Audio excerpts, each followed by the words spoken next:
네, 안녕하세요. 선문대학교 정영애입니다. 알기반의 데이터 분석과 시각화 기초 강의 4주차 1차 시를 시작하도록 하겠습니다. 이번 차 시에는 문자 데이터, 숫자 데이터, 그리고 자료형과 관련이 되어진 함수들을 살펴봅니다.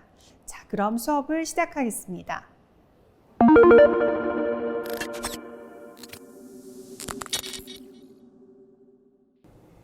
네, 그럼 가장 처음으로 숫자를 다루는 함수 살펴보도록 하겠습니다. 우리가 다루는 데이터들 중에는 그 계산에 필요한 숫자 데이터를 분석하는 경우 굉장히 많습니다. 그래서 숫자 데이터하고 관련이 되어진 함수를 잘 알고 계시는 것이 매우 중요한데요. 가장 먼저 이 세 가지 살펴보도록 하겠습니다. 평균과 최대값과 최소값을 구하는 세 가지 함수에 대해서 살펴보도록 하겠고요. 자, 지금 1사부터 13까지 데이터를 벡터 V에다가 넣어줬습니다. 그래서 1사부터 13까지의 데이터가 이렇게 구성이 되어져 있는데요. 이 벡터에 구성이 되어진 13개의 데이터를 각각 민하고 맥스, 민에다가 넣어보도록 하겠습니다. 민 같은 경우에는 기본적으로 평균값을 구해주고요. 그다음 맥스는 최대값, 민은 최소값을 구해주는 함수라고 생각하시면 되겠습니다. 기본적으로 숫자 같은 경우에는 이 괄호 안에 들어가지는 포맷이 여기서는 단조로운데 함수별로 그 안에 들어가지는 것들이 이렇게 괄호 안에 컴마로 구분이 되어져서 여러 개의 매개 변수로 구성이 되어 있고 그 안에 어떤 방식의 데이터를 넣어줘야 되는지 여기 부분이 굉장히 중요하거든요. 그래서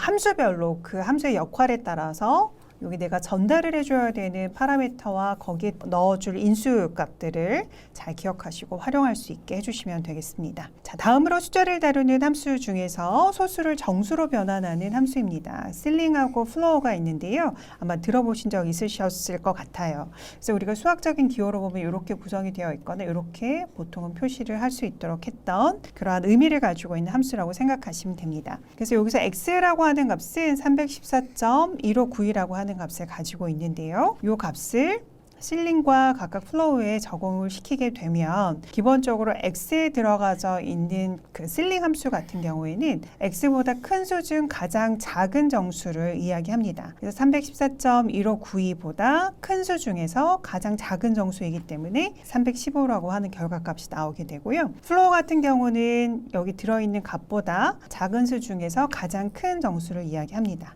그래서 내림을 하는 경우에는 314가 되는 거죠. 그리고 음수인 경우에도 우리가 살펴볼 수가 있는데 x에다가 각각 여기 음수를 취해서 실링과 플로우를 구할 수 있도록 하는 거죠. 그래서 x보다 큰 수 중 마이너스 314.1592보다 큰 수 중에서 가장 작은 정수에 해당이 되어지니까 마이너스 314가 되겠고 그다음에 플로우에 마이너스 314.1591을 넣어주게 되면 고수보다 작은 수 중에서 가장 큰 정수에 해당이 되므로 마이너스 315라고 하는 숫자가 결과로 나오게 됩니다. 다음으로 앞쪽에서 살펴본 거 이제 실링과 플로우도 소수점 이하 자리를 우리가 정리할 수 있도록 정수로 만들 때 특정한 규칙을 가지고 정리할 수 있도록 해주는 함수였는데 우리가 그보다 훨씬 더 많이 쓰는 그런 함수 중에 하나가 반올림하고 관련이 되어진 라운드라고 하는 함수입니다. 그래서 소수를 특정한 자릿수에 맞춰서 반올림을 설정하는 함수를 라운드라고 생각을 해주시면 돼요. 그래서 이 라운드 같은 경우는 앞쪽에서 우리가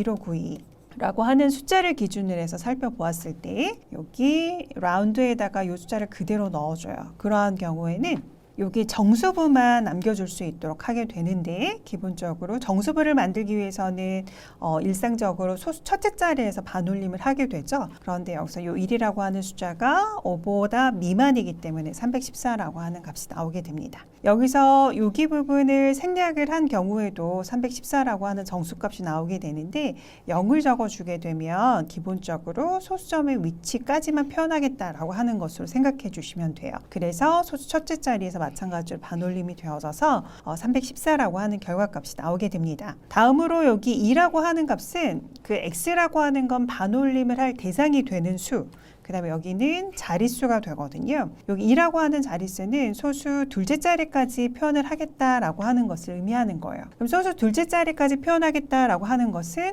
셋째 자리에서 반올림을 하겠다라고 하는 것과 같은 얘기죠. 그다음 반대로 마이너스가 붙어 있는 자릿수가 들어가면 어떻게 되느냐. 이건 제가 조금 쉽게 설명을 드리면 마이너스가 붙어 있는 자릿수인 경우에는 소수점을 기준으로 해서 0을 2개를 만들어 준다라고 생각을 하시면 돼요. 마이너스 1이라고 하면 소수점을 기준으로 해서 0이 하나가 들어간다고 생각을 하시면 되거든요. 0이 2개가 되면 되기 때문에 기본적으로 여기 10의 자리에서 반올림이 수행이 되어지는 거죠. 그렇기 때문에 여기선 1이라고 하는 숫자이기 때문에 반올림을 해도 그대로 300이라고 하는 숫자가 되어지게 됩니다. 자, 그 다음 여기서 라운드라고 하는 함수에 마이너스 2.5를 넣어줬거든요. 지금 5라고 하는 것들이 다 붙었는데 사실 우리가 일상적으로 살펴보도록 할 때는 5라고 하는 건 무조건 올림. 그러니까 5 이상은 올려주고 4 미만은 내리겠다라고 하는 의미를 가지고 있어요. 그런데 R에서는 반올림수 5를 다룰 때 go to the even digit 원칙에 따라 주거든요. 그래서 이 5라고 하는 것을 짝수에 가깝게 반올림을 한다라고 하는 개념이에요. 그래서 여기서 마이너스 2.5도 지금 5라고 하는 녀석이 중앙에 끼워져 있는데 3은 이분이 아니죠. 오드란 말이죠. 홀수이기 때문에 2에 가깝기 때문에 마이너스 2가 되는 것이고 그다음에 마이너스 1.5도 여기서 5가 마이너스 2로 갈 거냐 마이너스 1로 갈 거냐를 선택해야 되는데 그것도 이분 디즘 원칙에 따라서 마이너스 2가 된 거죠. 그다음에 5.5 같은 경우도 5가 아니고 6을 따라가기 때문에 6, 2.5 같은 경우도 2를 따라가게 된다. 그래서 R 같은 경우에는 5라고 하는 숫자를 올리도록 할 때는 go to the even digit 원칙을 따라서 올림이 되어진다라고 하는 부분만 유의해 주시면 되고요. 이 라운드 함수는 사실 엑셀 같은 데에서도 굉장히 같은 형식으로 많이 사용이 되어지고 있기 때문에 여러분들이 무리 없이 사용이 가능할 것으로 생각됩니다. 그리고 절대값을 구하는 함수입니다. 앱솔루트 넘버에 ABS를 따와서 우리가 ABS 함수를 적용할 수 있도록 하고요. 절대값은 크기를 구하는 거죠. 그래서 똑같은 숫자이지만 여기 사인 부호에 따라서 양수와 음수로 이 값이 달라지게 되는데 여기 절대값을 구하게 되면 음수인 경우도 3.14라고 하는 값이 구해지게 된다라고 생각을 해주시면 됩니다. 그렇다라고 하면 이 ABS가 이렇게 단일한 변수, 스칼라 값에만 적용이 되어질 수 있냐? 매트릭스를 이용을 해서 마이너스 1서부터 마이너스 8까지의 값을 가지고 이렇게 데이터를 구성을 해줬어요.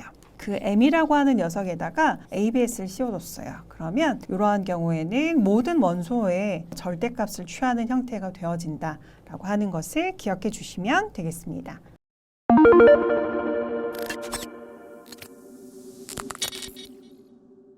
다음으로 문자열 관련한 함수의 형식과 활용법 살펴보도록 하겠습니다. 자, 문자열의 문자 수를 구하도록 할 때는 t에다가 I love R programming이라고 하는 것을 넣어줬습니다.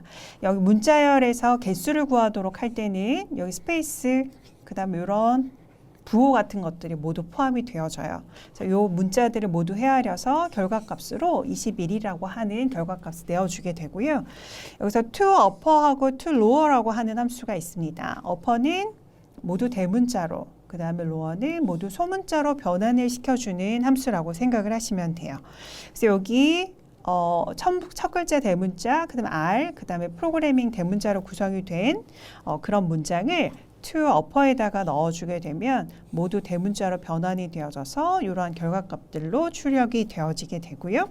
to lower 같은 경우는 모두 다 소문자로 변환을 해서 되돌려주는 그런 함수가 되겠습니다. 다음으로는 문자열 결합 함수 살펴보도록 할 텐데요. paste와 paste 제로가 붙어 있는 두 개의 결합 함수가 있습니다. 그래서 여기 t1과 t2 서로 분리되어서 있는 형태로 이렇게 데이터를 입력을 해두었거든요. 결과값을 보시면 어떠한 차이가 있는지 알 수가 있어요. paste 같은 경우에는 t1과 t2를 입력하도록 하는데 이게 t1이 가지고 있었던 문장, 여기가 t2가 가지고 있었던 문자열입니다. 그런데 여기 paste 같은 경우는 중간에 이렇게 공백 문자를 삽입을 해서 두 개의 문자열을 결합을 해줘요. 그런데 paste 제로 같은 경우는 두 개의 문자를 입력을 합쳐주도록 할 때 중간에 공백을 삽입하지 않습니다. 그래서 경우에 따라서 paste를 쓸 건지 paste 제로를 쓰는 것이 내가 후속 작업을 할 것이 많으냐 적으냐 이러한 것들 결정짓게 하거든요. 굳이 이러한 경우라면 여기 공백을 넣어서 불편한 그런 상황을 만들지 않아도 되는 거죠. 그렇기 때문에 그런 상황에서는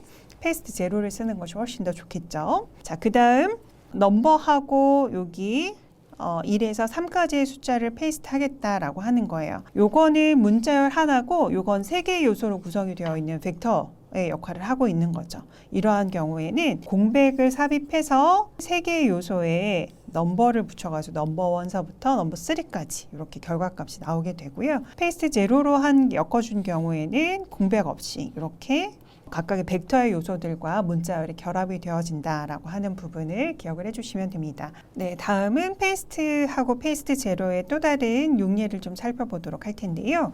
이 앞에 첫 번째, 두 번째 인수는 같습니다. 그래서 넘버 1, 2, 3으로 합쳐지는 게 그대로 진행이 되어질 거라고 생각이 되실 거예요. 그런데 그렇게 구성이 되어져 있는 녀석들을 이렇게 컴마로 구분을 해서 합쳐주겠다, 문자열로 결합을 하겠다라고 하는 의미가 되겠습니다. 그래서 여기서는 공백을 넣어주기 때문에 넘버 1, 넘버 2, 넘버 3 하고 이렇게 넘버 1, 넘버 2 사이에 각각 컴마하고 공백이 삽입이 되어져서 이렇게 하나의 문자열로 삽입이 되어지면서 구분자로 컬랩스에 지정이 되어진 문자열이 삽입이 되어졌고요. 페이스트 제로 같은 경우에는 중간에 공백 없이 이렇게 구성이 되어졌고 그것을 합쳐줄 때 여기 컴마하고 스페이스가 들어가져 있는 문자열이 삽입이 되어져서 이렇게 문자열 하나로 결합이 되어지게 됩니다.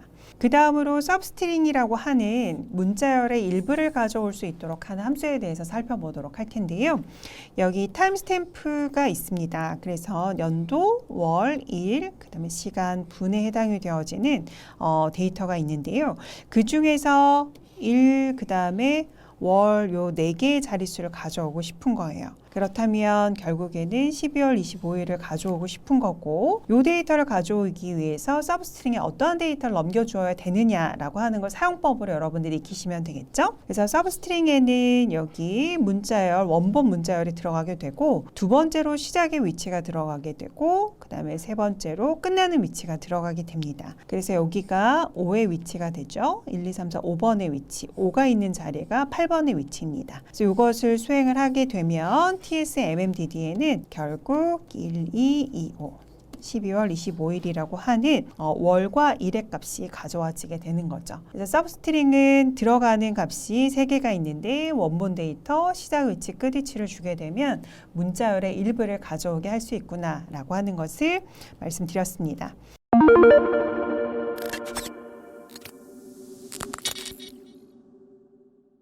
그러면 다음으로 이제 데이터셋의 조작과 요약 함수에 대해서 여러분들 형식 그리고 활용법에 대해서 살펴보도록 하겠습니다. 기본적으로 R에서 데이터 괄호 열고 닫고를 해주게 되면 R에서 제공해주고 있는 데이터셋이라고 하는 디폴트 패키지에서 제공해주고 있는 데이터셋의 목록을 볼 수가 있어요. 그래서 여기서 뭐 에어 패신저스부터 해서 쭉 해서 데이터의 목록이 쭉 펼쳐지게 되는데 일부분을 제가 여기서는 이제 캡처해 온 거고요. 그 다음에 데이터 안에다가 여기에 구성이 되어져서 들어가져 있는 그 데이터의 이름을 적어주게 되면 그 데이터를 램상으로 가져오게 돼요. 그래서 여기 들어가져 있는 데이터셋이 데이터가 가져와진다라고 하는 거고요. 그렇게 가져와진 데이터를 이렇게 데이터 프레임의 형태 혹은 특정한 데이터 형태로 변수로 새롭게 넣어서 활용하는 경우가 일반적이라고 생각을 하시면 됩니다. 그러면 이 아이리스 데이터를 가져왔고 그것을 데이터 프레임이라고 하는 변수에다가 넣어 주었어요. 그럼 여기서부터는 데이터셋의 구조를 확인하기 위한 그리고 뭐 열의 이름을 확인하기 위한 이러한 어떤 데이터셋에 대한 확인 사항들을 좀 짚어보도록 할 텐데요. 데이터셋의 구조를 확인하기 위해서 dim이라고 하는 걸 써요. dim은 디멘전을 얘기합니다. 그래서 지금 아이리스 데이터가 DF에 들어가 있는데 아이리스 데이터가 몇 줄에 몇 열로 구성이 되어 있는가라고 하는 걸 알려주는 거예요. 그래서 아이리스 데이터는 총 150개의 관측값을 가지고 있고요. 변수는 5개로 구성이 되어져 있는 데이터 셋입니다. 그래서 150 by 5라고 하는 결과값, 다시 말하면 데이터의 큰 모양을 우리가 살펴볼 수 있게 하는 숫자값들이 결과값으로 나와지게 되고요. 그리고 nrow하고 ncolumn은 여러분들한테 설명드리지 않아도 이제는 익숙해졌을 것 같아요. 그래서 DF에 들어가져 있는 행위 개수 그 다음에 여기서 DF에 들어가져 있는 열의 개수. 결국 디멘전에서 살펴본 150과 그 다음에 열, 변수의 개수 5가 이렇게 각각 출력이 되어지게 되는 거겠죠. 그리고 여기 DF에 들어가져 있는 컬럼, 열에 대한 이름을 내가 출력하겠다라고 할 때 컬네임즈를 사용하는 이것도 이전에 써봤었거든요. 그래서 여기서는 살펴보면 시펄의 랭스, 그 다음에 시펄의 위드 이렇게 두 개 쌍이 있고 페탈의 랭스 위드가 있고요. 마지막으로 붓꽃 아이리스의 품종을 나타내는 스페시즈라고 하는 각각 변수가 어떠한 것들로 구성이 되었다. 5개인데 어떤 식의 변수가 구성이 되어 있는지를 알아낼 수 있도록 하는 게 컬네임즈입니다. 이 컬네임즈는 일반적으로 네임즈하고 같이 사용이 되어진다는 점 기억해 주시면 되겠습니다.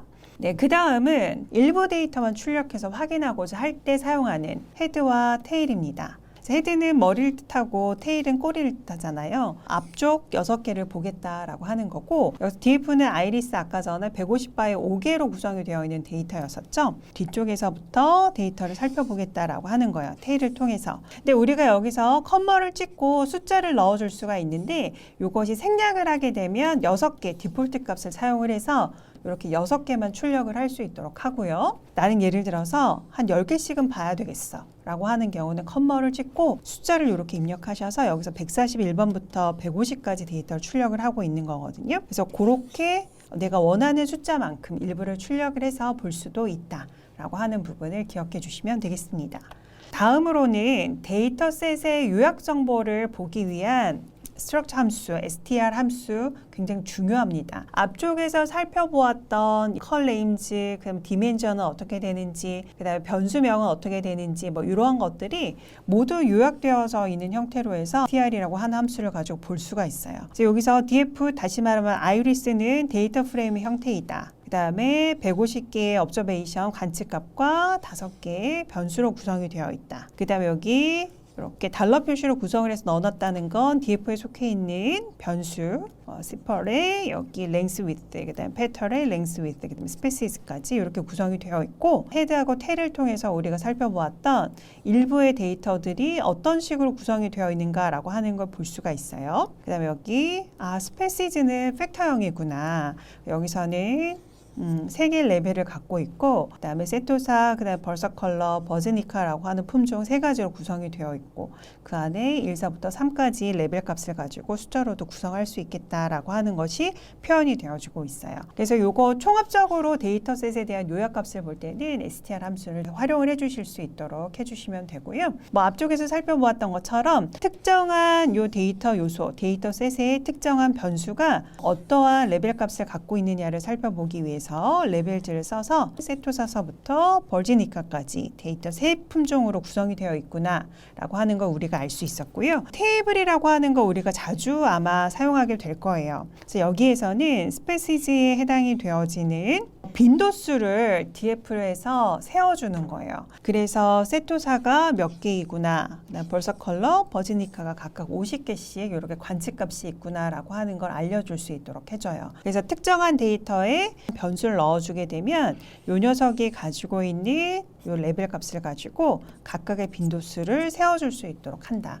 자, 다음으로는 데이터셋의 숫자 데이터에 적용을 할 수 있는 그런 함수인데요. 데이터 프레임을 매트릭스로 변환하도록 할 때 as 매트릭스가 붙어요. 그럼 여기서 우리가 그냥 매트릭스를 만들도록 할 때 매트릭스를 썼었죠. 다른 데이터를 매트릭스로 만들도록 할 때는 as 다시 붙었어요. 그러면 특정한 매트릭스의 값을 예를 들어서 데이터 프레임으로 만들겠다라고 하면 데이터 프레임으로 만들 때 data.frame이라고 하는 함수를 썼었죠. 그럼 그 앞에 as.을 붙여주시면 어떻게 되는 거예요?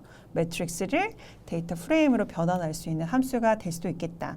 근데 실제로 as 다시 붙어 있는 애들은 데이터를 변환할 때 사용을 하는 모든 함수에 as 다시 붙어 있습니다. 그래서 여기에서는 이렇게 DF의 1사부터 50까지, 여기 1사부터 4번까지를 매트릭스로 변환해 달라고 한 거예요. 그렇게 해서 as 매트릭스를 이용을 해서 데이터 프레임을 매트릭스로 변경할 수 있도록 했다라고 하는 부분 기억해 주시면 되겠고요. 그 다음에 요거는 잘 사용을 하는 함수들이에요. 그래서 2차원 배열로 있을 때 행끼리의 총합과 그 다음에 평균, 그 다음에 10개리의 총합과 평균을 구하도록 할 때 컬썸즈, 컬민즈, 그 다음에 로썸즈, 로민즈를 사용할 수 있도록 하거든요. 그래서 컬썸즈와 컬민즈를 각각 아까 전에 매트릭스로 만들어 주었던 그 데이터가 m.df였었거든요. mdf 같은 경우에 숫자로 구성이 되어져 있었고 거기에 컬썸즈를 우리가 적용을 했어요.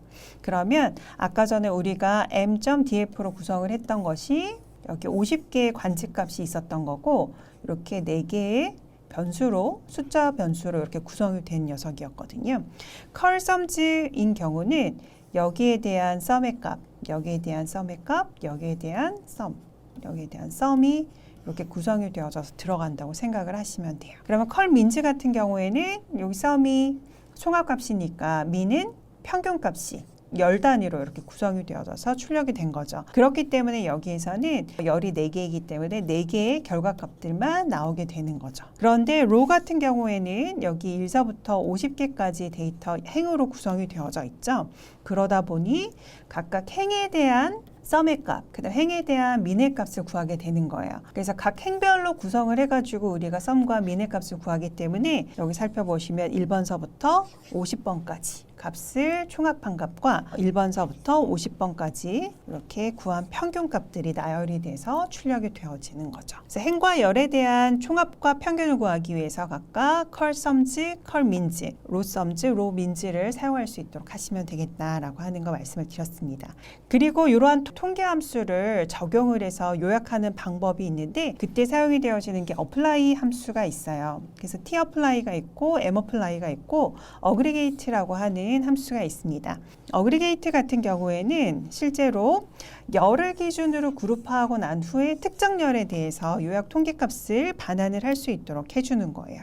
그래서 기본적으로 여기에서는 스페시즈를 가지고 그룹화를 시켜주고요. 페탈 위스의 값에 대해서 여기 민의 값을 구하라 라고 하는 거예요. 그래서 스페시즈에 들어가져 있는 세토사, 벌서컬러, 버지니카라고 하는 3개의 품종으로 그룹핑 되어져 있는 각각 50개씩의 데이터에 대해서 여기 함수의 이름이 민으로 들어가 있기 때문에 평균 값을 구해서 각각 여기에다가 표시를 해줄 수 있도록 한 거예요. 여기에 통계 데이터를 구하는 함수인 예를 들어 썸이 들어갔다. 썸은 총합값을 구하는 거거든요. 그렇다고 하면 모든 데이터의 총합한 값이 이제 나열이 될 거고 그다음에 예를 들면은 SD라고 하는 건 표준 편차, 스탠다드 데비에이션을 이야기하죠. 그래서 표준 편차를 구해서 여기에 넣어줄 수도 있겠죠. 그래서 여기서 적용 가능한 통계 함수를 써서 요약이 되어진 통계값을 반환해 줄 수 있도록 하는 게 어그리게이트라고 하는 함수이다라고 기억을 해주시면 되겠고요. 그다음에 m 어플라이 같은 경우에는 데이터에다가 지정이 되어진 통계 함수를 처리하고 그 결과를 반환해 주는 거예요. 그래서 여기에서는 df의 1에서부터 4까지의 데이터 중에서 데이터에 대해서 민의 값을 적용하겠다라고 하는 거죠. 그래서 1번서부터 4번까지 숫자 데이터였었고 그 녀석들에 대한 여기 평균의 값을 구해서 이렇게 나열할 수 있도록 했습니다. 그리고 t-apply 같은 경우에는 데이터를 특정 기준으로 그룹화하고 난 다음에 통계값을 반환할 수 있도록 해요. 어떻게 보면은 어그리게이트하고 흡사한 녀석이라고 볼 수가 있겠죠. 그래서 여기서도 살펴보면 여기 두 번째 나와져 있는 이 녀석을 가지고 그룹화를 먼저 수행하고 각각 50개의 데이터에 대해서 패턴에 대한 미스값을 구했고 각각 품종 50개씩에 대한 평균값을 구해서 이러한 결과값이 나왔다라고 하는 걸 알 수 있어요. 여기 값을 비교해 보시면 실제적으로 같은 값이 이렇게 나와 있는 것이 확인이 되어지죠. 그래서 t-apply와 어그리게이트는 그룹화한 통계값을 반환해 줄 수 있도록 할 때 많이 적용을 해서 사용을 하고요. 전체 데이터에 대해서 특정한 통계값을 지정을 해서 수행을 하고 반환하도록 할 때는 m-apply라고 하는 녀석을 이용을 해서 우리가 많이 사용한다라고 기억을 해주시면 되겠습니다.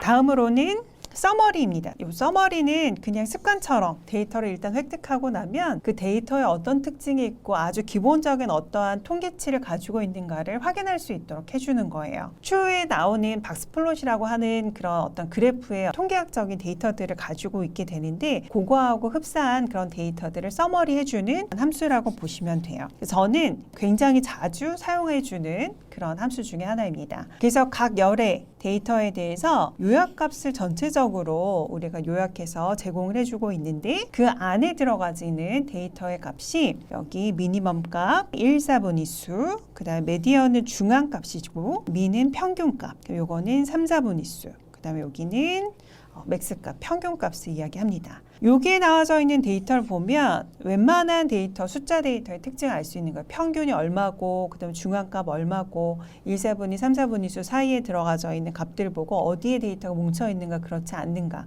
그다음에 데이터의 범위는 민의 값 4.3에서부터 7.9까지 사이에 데이터들이 포함이 되어 있구나. 이러한 것들을 서머리를 통해서 알 수 있게 되는 거죠. 자, 그럼 숫자 데이터는 같은 방법으로 해서 최소값부터 이렇게 쭉 최대값까지 이런 데이터들을 결과값으로 요약값으로 리턴을 해줘요. 패시지는 문자열 데이터였어요. 팩터 데이터였었죠. 그래서 이 녀석 같은 경우는 숫자값에 대한 요약값이 없어요. 그래서 세토사가 몇 개 정도 있다. 그래서 카운트한 정도의 데이터만 출력이 되어지는 것을 확인할 수 있습니다. 다음은 행렬을 전환하고 변수, 객체를 삭제해주는 함수. 요거는 t 함수와 그 다음에 rm 함수라고 우리가 보통 이야기를 하는데요. 요 t는 트랜스포즈라고 하는 우리가 행렬 배울 때 전체 행렬 하면 행과 열을 가운데를 중심으로 해서 이렇게 바꿔줘서 행과 열의 위치를 바꿔주는 그런 역할을 수행하는 게 바로 요 t라고 하는 함수이구나 라고 하는 걸 아시면 되거든요. 여기서 MDF 같은 경우는 아까 데이터의 유형이 어떻게 구성이 되어 있었냐면 1에서부터 50개 만큼 데이터가 있었고 이렇게 4개의 변수로 구성이 되어 있었던 녀석이었었는데 요걸 행과 열을 바꿔주다 보니 여기 1서부터 가로가 50개가 여기가 이쪽으로 옮겨가게 되고 4개의 변수가 여기 행으로 이동을 하게 되는 거죠. 그래서 1서부터 50까지의 데이터가 쭉 이렇게 열로 구성이 돼서 들어가고 여기에 있었던 변수 4개가 각각 여기 행 4개로 구성이 되어서 이렇게 표현이 되어지고 있다. 그래서 행과 열을 전환할 때는 여기 t라고 하는 함수를 사용할 수 있도록 한다라고 생각해 주시면 되겠습니다. 자, 그 다음에 여기서 rm은 remove 함수예요. 그래서 이 안에 괄호 안에 우리가 특정한 변수 혹은 객체의 이름을 넣어줄 수 있도록 해요. 그러면 여기에 mdf라고 하는 변수를 우리가 iris에서 일부분을 떼어와서 만들었었는데 계산을 다 하고 이제 쓸 만큼 썼어. 넌 더 이상 필요가 없겠다. 메모리 아낄 겸 좀 삭제해 줄래? 라고 할 때 remove 함수를 사용한다고 생각하시면 돼요. 그래서 이렇게 이 문장을 수행을 하고 나면 우리가 RStudi오에서 살펴보면은 이렇게 4개의 창으로 구성이 되어져 있었죠. 메모리상에 있는 모든 변수와 함수의 형태 이러한 것들을 여기 오른쪽에 위에 있는 창, 이 environment 창에서 우리가 확인이 가능했었거든요.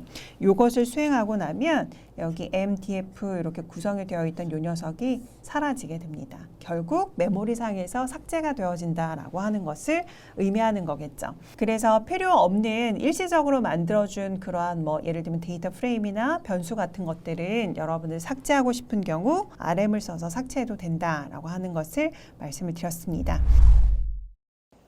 이번 차시에서는 다양한 함수를 소개하고 활용하는 방법에 대해서 살펴보았습니다. 다양한 함수와 함수별 기능을 이해하고 적절히 활용할 수 있도록 반복 연습해서 여러분들이 활용할 수 있게 되길 바랍니다. 그럼 이번 차시는 여기서 마무리하고 다음 차시에서 만나도록 하겠습니다.